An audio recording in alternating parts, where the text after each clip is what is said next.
this lecture is about the immune response in the mother during pregnancy. Now, just like the blood-brain barrier has a handicap for immunologists who are studying neuroimmunology, so in this field, for a long time, immunologists studying this aspect of physiology had problems getting research grants because the general consensus was that a pregnant mother has essentially a semi-allogeneic transplantation, i.e. the paternal antigens from the father, meaning that the mother must be in a constant state of immunosuppression so she doesn't develop an immune response against the fetus. However, studies done with pregnant mice and improvements in tagging immune cells during the early or going through the whole process of pregnancy showed that this wasn't actually the case. So the objectives of the lecture is to review our current understanding on the immune processes that happen during pregnancy and labor, and to show that this is actually a dynamic process depending on the trimesters, the phase of pregnancy. And then following that, to describe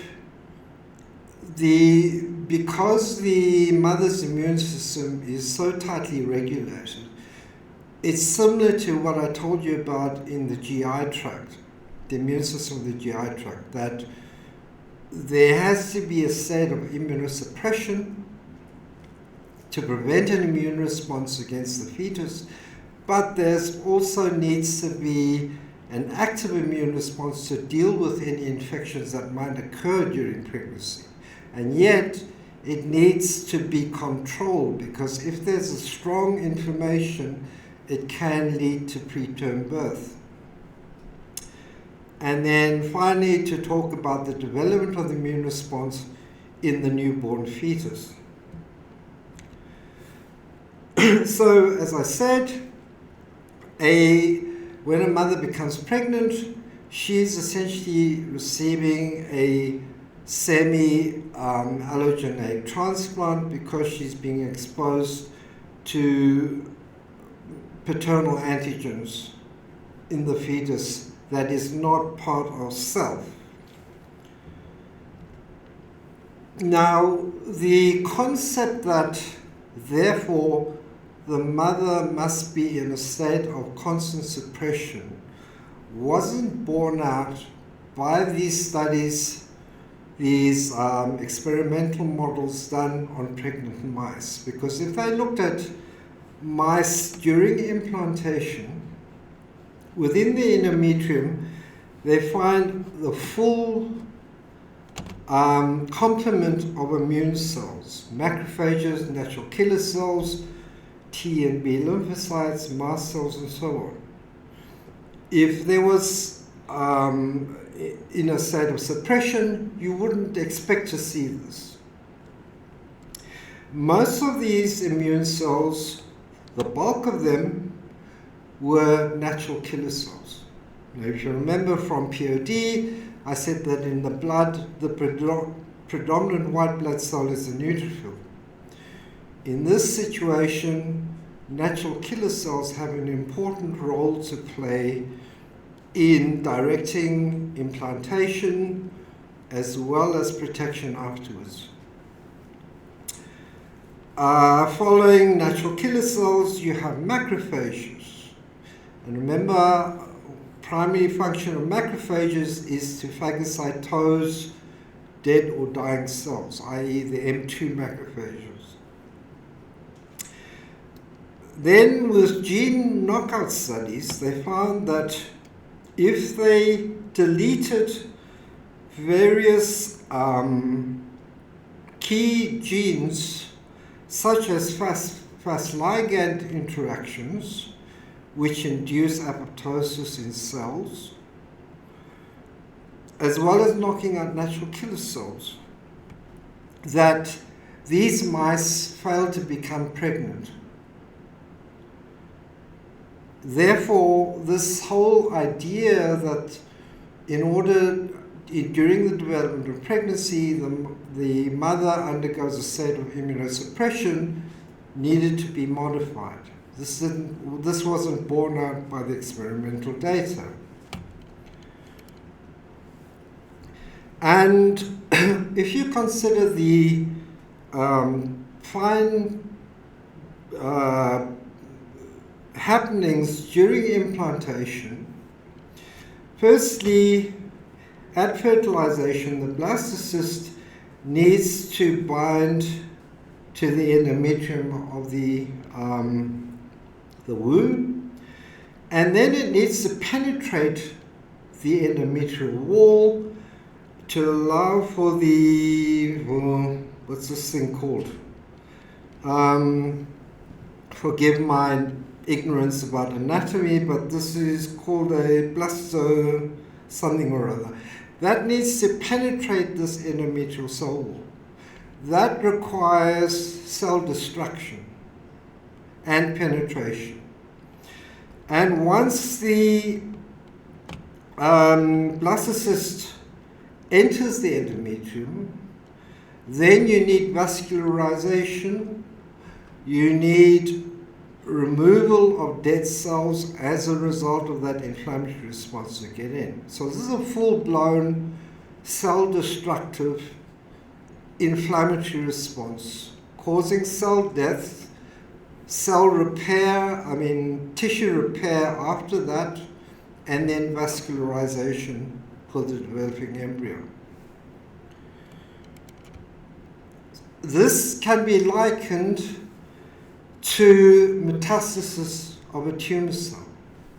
That when a tumor breaks out from the solid tumor and penetrates through the endothelium to get into the blood vessels, firstly, it is expressing a low level of tumor antigen on HLA, so it can't be seen by anti-tumor T cells.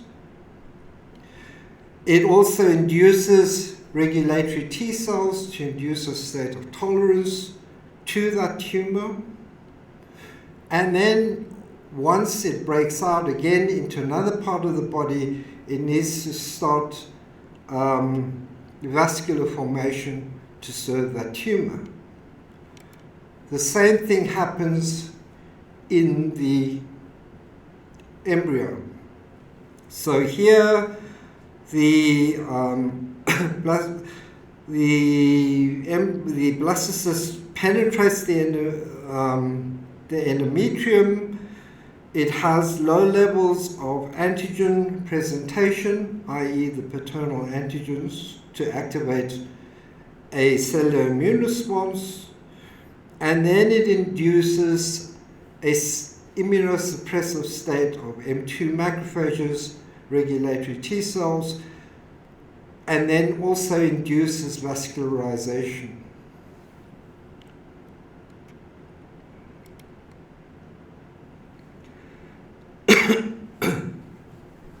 So this is represented here. So the new paradigm of pregnancy, starting from implantation to delivery, was that this isn't a constant state of suppression, immunosuppression in the pregnant mother, but a dynamic state depending on the timing of that pregnancy. So in the initial stages, it's an inflammatory response to allow for penetration of the endometrium, implantation, and vascularization.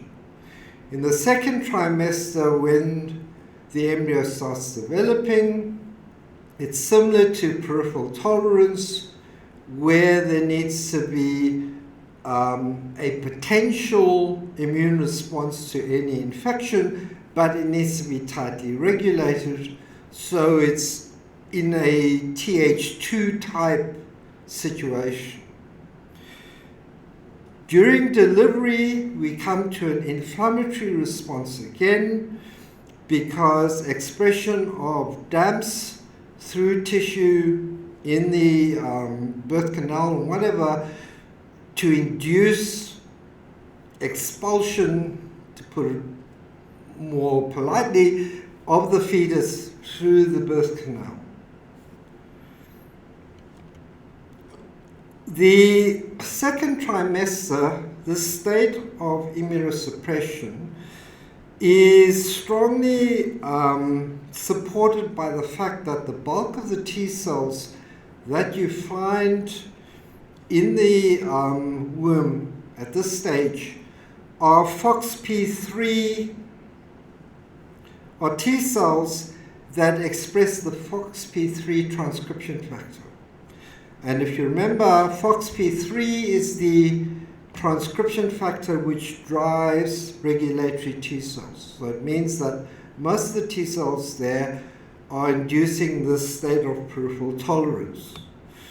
Not only that, you find a lot of the macrophages are of the M2 anti-inflammatory phenotype to phagocytose rather than to induce the inflammatory cytokines of IL-1, TNF-alpha, IL-16, IL-17, and then also still the natural killer cells. The T helper T cell subtype is mainly of the Th2 type, which in part is responsible for antiparasitic infections, but it's also associated with development of M2 macrophage anti-inflammatory state. Nevertheless, any potential infection that needs an active cellular immune response is driven predominantly by Th17 cells, attracting neutrophils and activating neutrophils. Again, this is similar to what you find in the GI tract as well. Now, during the state of immunosuppression or moderate peripheral tolerance, during the second trimester particularly, the trophoblasts and the placenta express what are known as non-classical HLA antigens. You learned about the classical HLA antigens type 1, A, B, and C. There are also what are known as non-classical antigens HLA E, F, and G. And these are predominantly blocking signals to natural killer cells not to react to. HLA A and B are non-inhibitory signals, don't touch me, for natural killer cells, but E, F, and G are more strongly suppressive towards natural killer cells. Not only that, the other characteristic of these non-classical HLA antigens is that they do present antigenic peptide, but those peptides are a lot more restricted compared to the classical A, B, and C types. Not only that though, HLA-G can be both cell expressed, cell membrane expressed, but it can also be soluble. And studies have shown that this soluble HLA-G has other effects such as inducing vascularization and aiding to the development of the fetus. As a surface protein. Sorry? As a surface protein. Yeah. Wow. It's soluble, so it's not stuck on the surface. Normally that doesn't happen with other ones, right? No.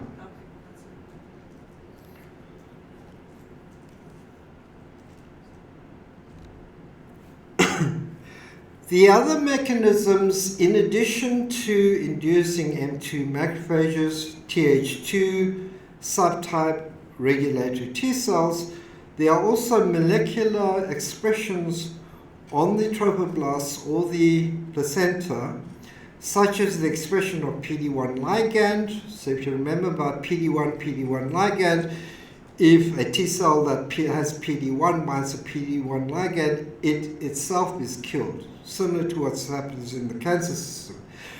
The cell membranes in the placenta also express TRAIL, which is a TNF receptor that can induce the death signaling on the T cell, as well as Fas ligand for killing.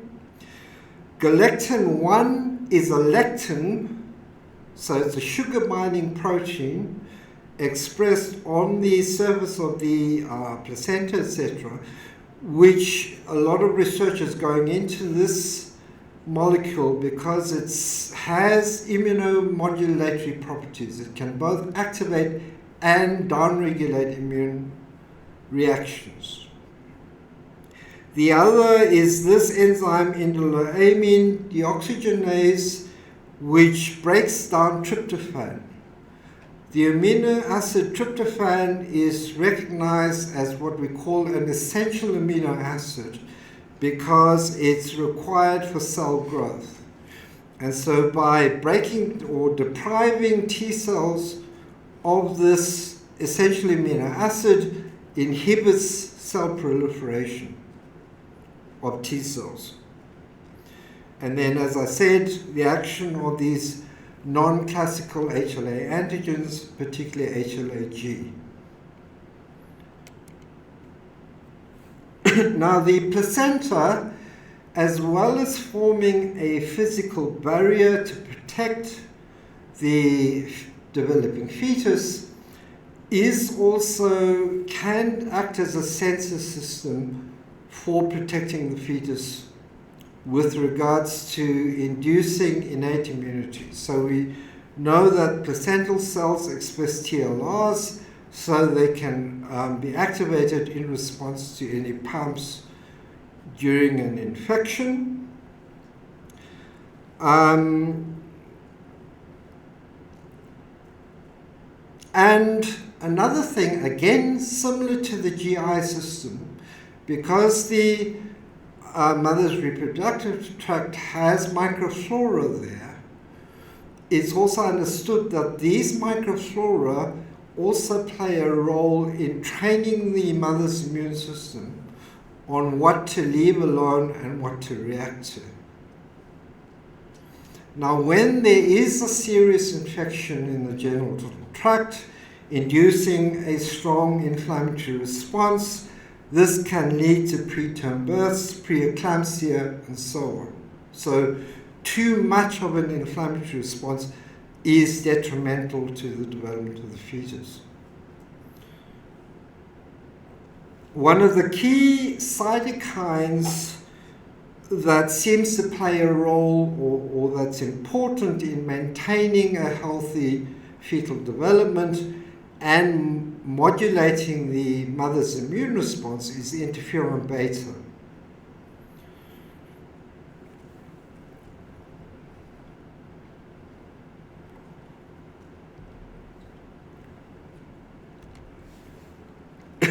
And then during the labor, where you need to get the breaking of waters and the fetus exiting the birth canal, this is also a full-blown inflammatory response activating this key transcription factor NF-kappa B, which induces a strong inflammation, You also get activation of NF-kappa B as a result of cell destruction and being recognized by PRRs to induce this breakdown in tissue to allow for expulsion of this fetus.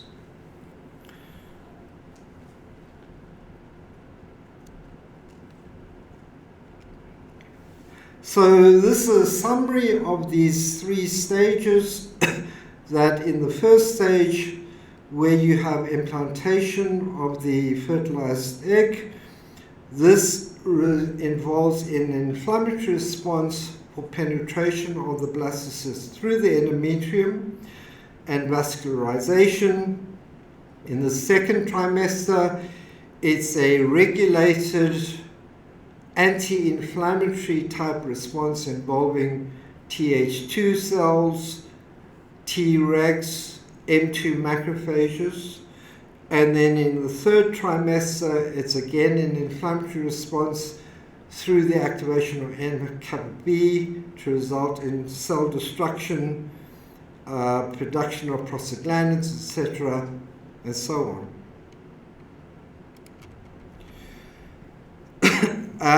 This again, just the trophoblast, which is the membrane which surrounds the embryo, is a strong producer of cytokines and chemokines to activate natural killer cells, T cells, and so on in the initial stages of implantation to generate this inflammatory response for penetration of the blastocyst. During placentation, these trophoblast cells then induce the state of anti-inflammatory responses or peripheral tolerance, inducing regulatory T cells, M2 macrophages, and so on. And they will also direct NK cells to produce cytokines for the fetal development. And then the final, during the stage of the gestation, in development of the fetus, you need immune surveillance borne out by the expression of TLRs that can react to any serious infections by pathogenic bacteria or other pathogens which might infect during that stage.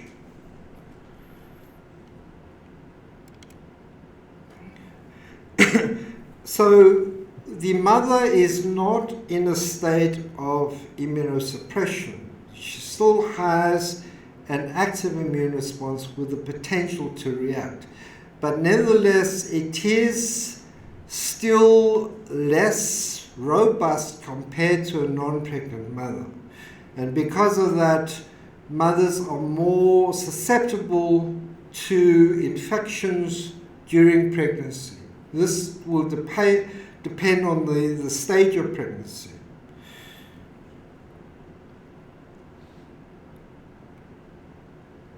So for some viruses, like in the 90s, there was a hepatitis E outbreak in Afghanistan. It was found that most of the mortality occurred in pregnant mothers. Similarly, Zika virus, the virus that caused hydrocephaly in newborn babies, the pregnant mothers who got infected at that stage of pregnancy were also more susceptible.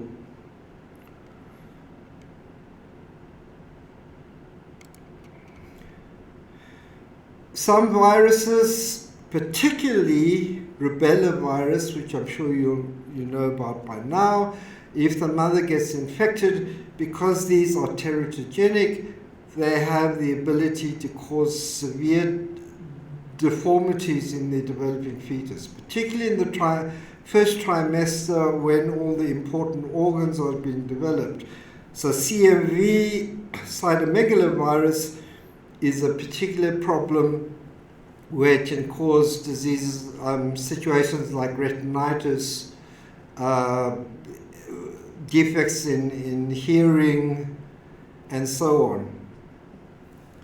The hepatitis viruses also, this has the risk of creating chronic hepatitis in newborn babies. The babies can acquire this during childbirth just by passing through the birth canal.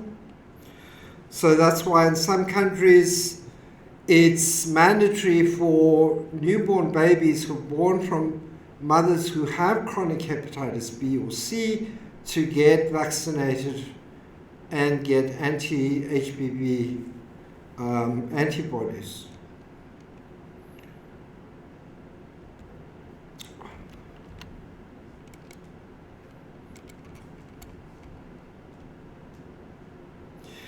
With regard to developing immunology of the fetus, so the IgA, which is secreted in mother's milk, is the major antibody that the baby takes from breastfeeding.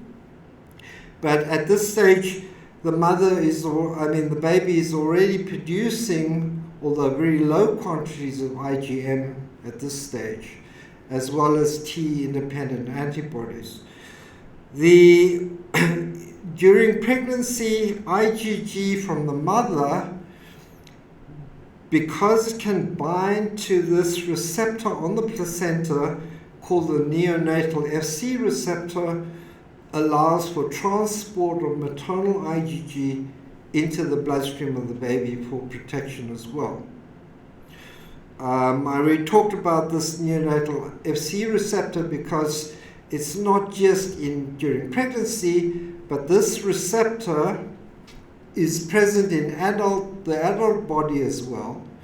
And it's the reason why IgG can persist for longer in the blood, for around 2 weeks, as opposed to a couple of days for other antibodies. Because these antibodies, being proteins, will be degraded within the lysosomes. IgG, via this receptor, can bypass lysosomal destruction and so persist in the blood for longer. This has potential for pharmaceuticals because there's a lot of research tagging drugs to this Fc receptor, which allows for these drugs to pass through cells and bypass lysosomal degradation so they can persist for longer in the blood.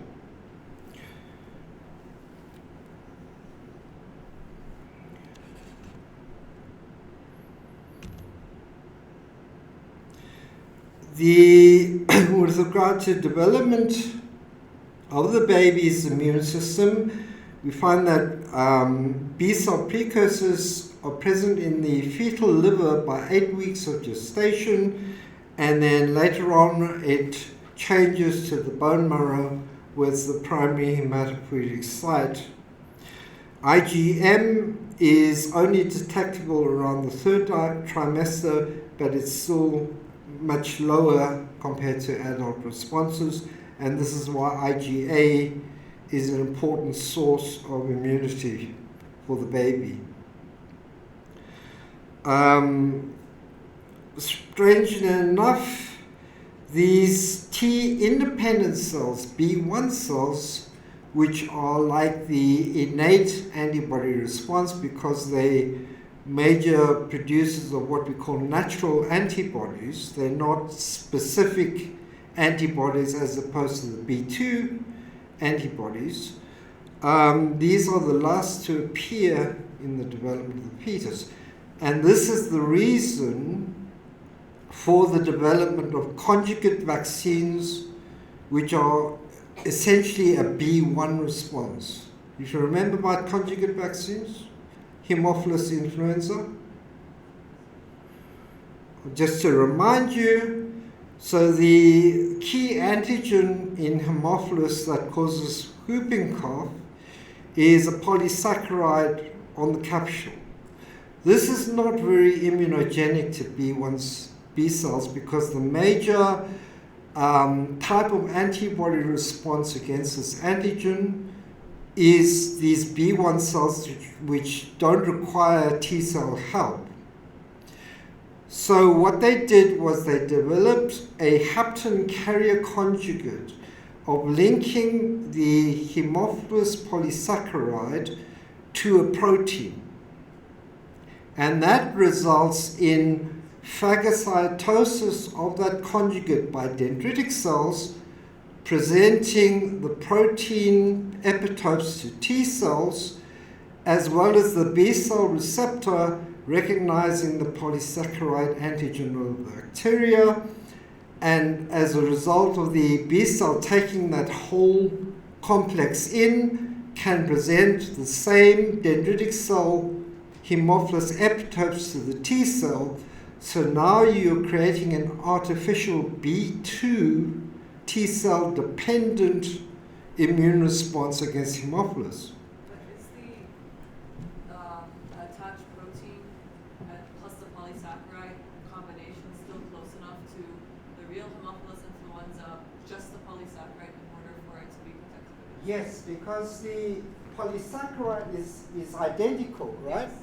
So if they just saw the polysaccharide, that's enough for them. It doesn't have to be polysaccharide and the hapten. No, in the natural immune response, it's just these B1 antibodies attacking the polysaccharide. Okay, got it. But in these newborn babies, the B1 response isn't very strong. Okay, so they can't be made. Yeah. Okay, gotcha. All right. Okay, so that ends it. So hopefully you learned all about immunology for your preclinical years, and I thank you for your attention. You don't have lectures with you next block? For MIT? No, What about primary immunodeficiency? that's all. Khalas, come on, you've got enough immunology. But in